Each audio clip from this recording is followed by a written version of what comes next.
18 স্পর্ধার কাছে মাথা নত করেছে গোটা বিশ্ব। সেই 18 তরুণ ছাপিয়ে গেলেন এবার মহেন্দ্র সিং ধোনিকে। বিষয়টা একটু খোলসা করে বলা যাক। গুকেশ ফাইনালে জেতার ফলে তার পুরস্কার মূল্য হিসেবে 11.34 কোটি টাকা জিতেছেন। সেই পুরস্কারের পুরো অর্থ তিনি পাবেন না, সরকারকে কর দিতে হবে। যে টাকা তিনি কর দেবেন তা মহেন্দ্র সিং ধোনির আইপিএল খেলে যে বেতন, সেই বেতনের থেকেও বেশি। ভারতে 15 লক্ষ টাকার বেশি আয় করলে 30% ওপর ট্যাক্স দিতে হয়, আর যদি 5 কোটি টাকার বেশি হয় তাহলে ট্যাক্স দিতে হয় 37% পর্যন্ত। এছাড়া স্বাস্থ্য ও শিক্ষাক্ষেত্রে কর দিতে হয় 4%।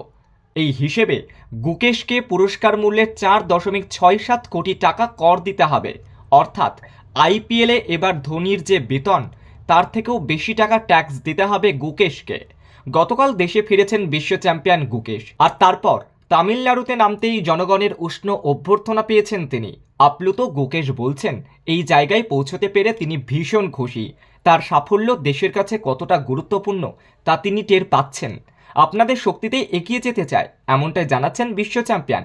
সদ্য ভারতীয় দাবা পেয়েছে নতুন বিশ্ব চ্যাম্পিয়ন। আরও গর্বের মুহূর্ত, ভারতের গুকেশই সর্বকনিষ্ঠ বিশ্ব চ্যাম্পিয়নের কীর্তি গড়েছেন। সারা দেশ জুড়ে তাকে নিয়ে চলছে আলোচনা।